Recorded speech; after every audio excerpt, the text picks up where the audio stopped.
So probably one of the questions I get asked most often is how I do my eyeliner. And so I am gonna show you today. Now there are two parts to how I do my eyeliner. You can do one of them, you can do both of them, or neither of them. Totally up to you.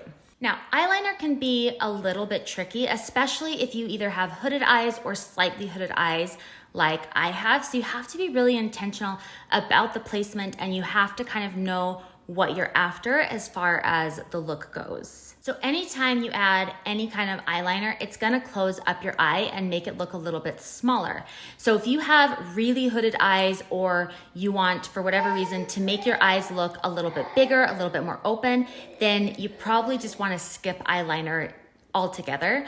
But for someone like me, I don't want to close up my eyes, but I also want some of that definition. And so I try to kind of strike a balance between the two, even though I have a slightly hooded eye. Also, just FYI, I have a 6-month-old playing on a playmat behind me. And so any of the noises you're hearing, it's coming from him because he likes to hear his own voice. So because I have a slightly hooded eye, I don't like to go in with a really dark eyeliner or one that has more of like a stark line. So using a liquid liner or something like that is gonna create that really harsh precision. And even though there is a time and a place for that, for sure, and I really like that look on a lot of people, for an everyday look for me, I like it to be softer, a little bit more natural, have kind of a slight smoky look to it, but like I said, more of an everyday appearance and not a night out on the town.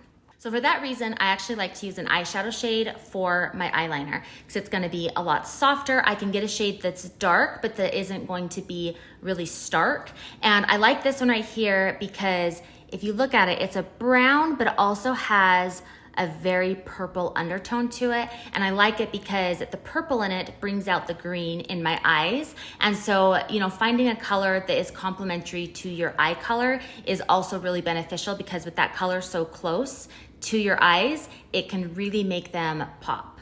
And it's always fun to watch the playback of your video and see that you had a little bit of cotton stuck in your hair. We're not gonna re-record, we're just gonna move ahead. Now, when it comes to any makeup application, your tools are gonna make or break the finished look. So having quality tools will definitely make all the difference, 100% worth the investment. And for me, one of my favorite brushes for applying eyeliner is this one right here. It's called the Etch Brush.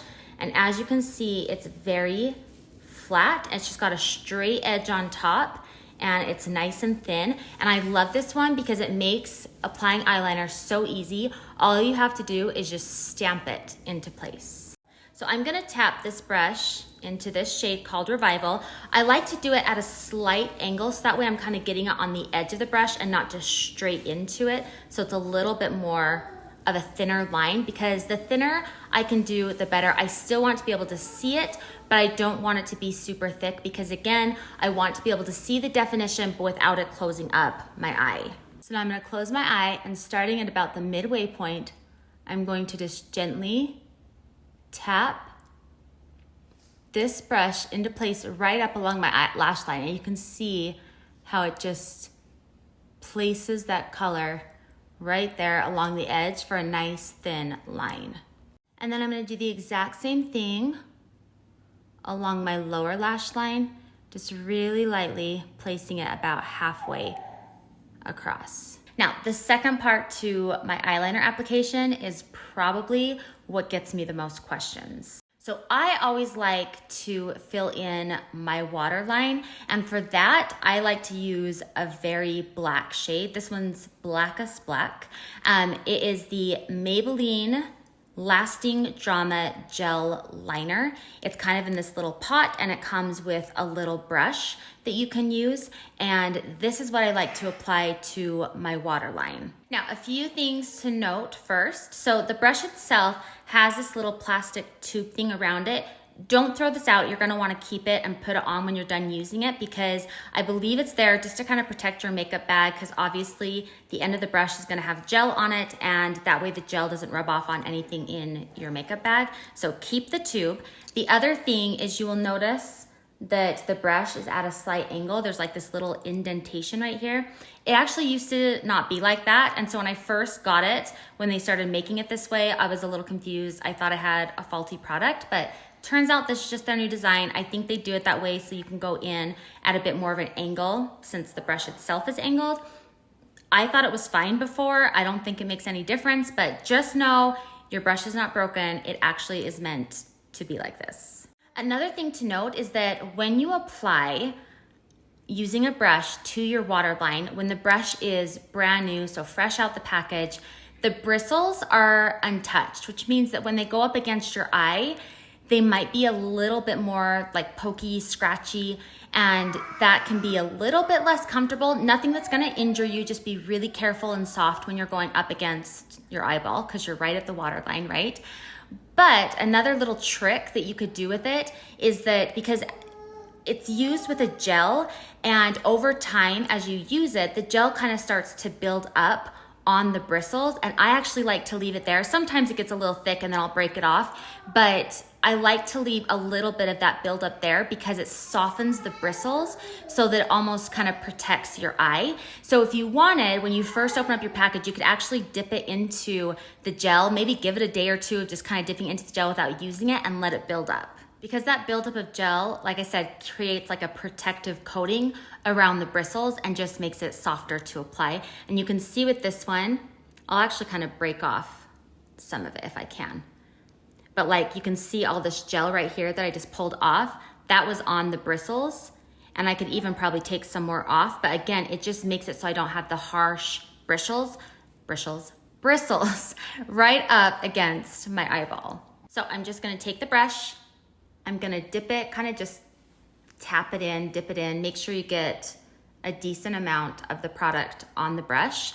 And then I'm just gonna go straight into my waterline. Just like with my other eyeliner, I only do it on the outer half and I do it both on the top and the bottom. So I'm just gonna start on the bottom and I'm gonna go from the outer corner and I am just gonna go back and forth to get a nice, good application of that right there. And then I'm gonna do the same thing. I usually will do, so like on the bottom, I'm doing the angled part of my brush and doing it that way. But with the top, I actually use the top part of the angle, if that makes sense. So the opposite side that I use from the bottom, and I just go in. And often I will close my eyes for this part, but I feel like it probably looks weird when I'm recording me doing it, because I'm guessing my eyes are like fluttering weird. But that's how I apply that eyeliner to the waterline. So I just watched the playback, and yes, the application process of that is very unflattering. I must love you a lot for being willing to put this out there in the world. Now, to answer a few more questions that I know will come up, I obviously only applied it to the outer half of my eye, just like I did with my other eyeliner. And the reason behind that is I want to keep the inner corner of my eye as open and as bright as possible, because even though I want to have that waterline and I want to be able to have some of that depth and dimension and intrigue on the outer corner of my eye, I do want to still try to keep my eye as open as possible. And anytime you put any kind of darkness around your eye with an eyeliner, it's gonna close up your eye.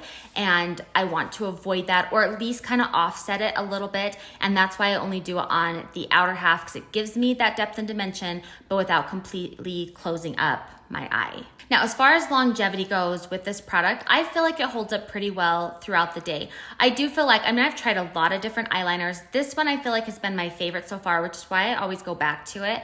But I feel like no matter what the product states, long lasting, waterproof, any of that stuff, I feel like when you're putting something right in the waterline, right up against the eyeball that's kind of protected with that moisture that's on your eyeball naturally, you are gonna get some of it to kind of wear off throughout the day when it's rubbing right up against, you know, that liquid from your eye itself, right? So I don't feel like anything is gonna last perfectly and stay perfectly in place all day long, but I do feel like this one holds up pretty well for the most part. Once I get towards the end of the day, I will notice that the eyeliner kind of slowly starts to seep over, which is another reason why I like to keep it on the outer half, because I know it's gonna kind of slide its way over to the inner corner throughout the day, and it kind of prevents it from pooling. Because if I had it all over my eye and then it was kind of slipping and sliding, I might end up with a dark pool of eyeliner right here in the corner, which wouldn't be attractive. So that's another reason why I like to keep it just on the outer half, because I know it'll kind of gradually make its way over.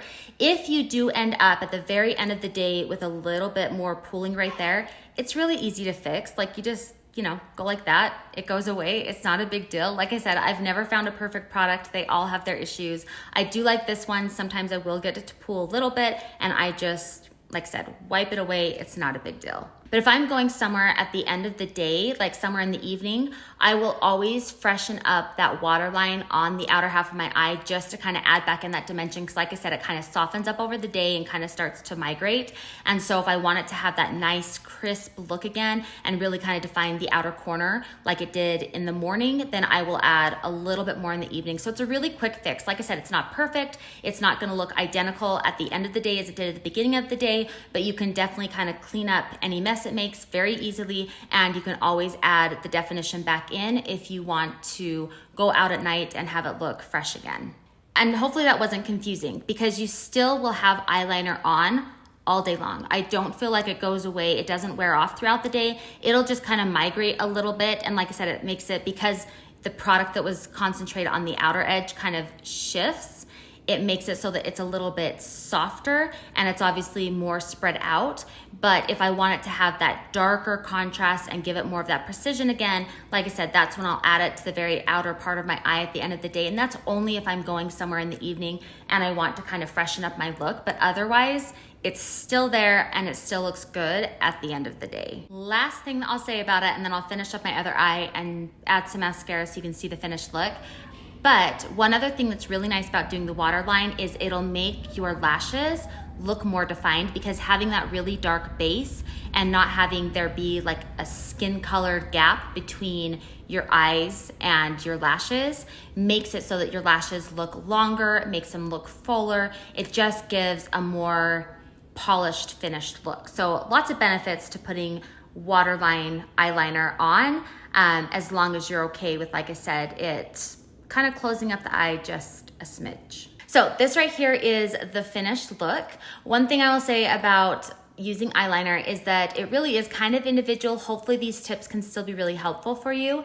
But just remember to kind of keep your own eye shape in mind, and also kind of what you're hoping to accomplish, like what the finished look is that you are after, and play around with it a little bit to figure out what works best for you. So what I have personally found works best is to kind of strike a balance. Because my eyes are slightly hooded, I want them to look as open as possible, but I still want that definition. And so that's why I will go in with something softer and lighter as an eyeliner on the outer perimeter of my eyes, and then go in with something a little bit deeper on the waterline so that I can have more of that stark contrast. And then I also make sure that I keep the inner part of my eye completely untouched by any sort of eyeliner and just concentrate on the outer portion of my eye so it gets that definition. So that is something that I think works really well. I know I get lots and lots of questions about my eyeliner, so give it a try and let me know if it works for you. Now, I do have a tutorial for tips for making your eyes look bigger when you have hooded eyes.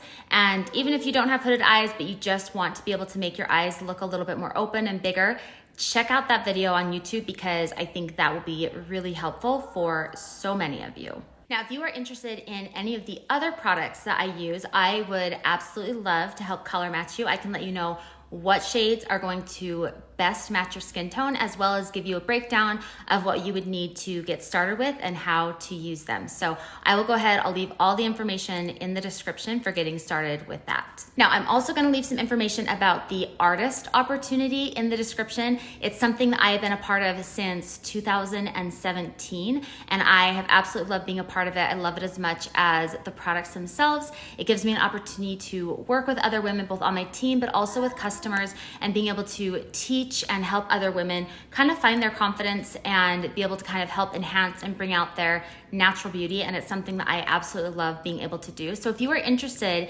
in the business side of Seint, I would love to chat with you, see if this would be a good fit. And sounds like I need to wrap this up, but if this would be a good fit for you, I would love to be able to work with you. So check that out and let's chat if it's something that you would like to learn more about.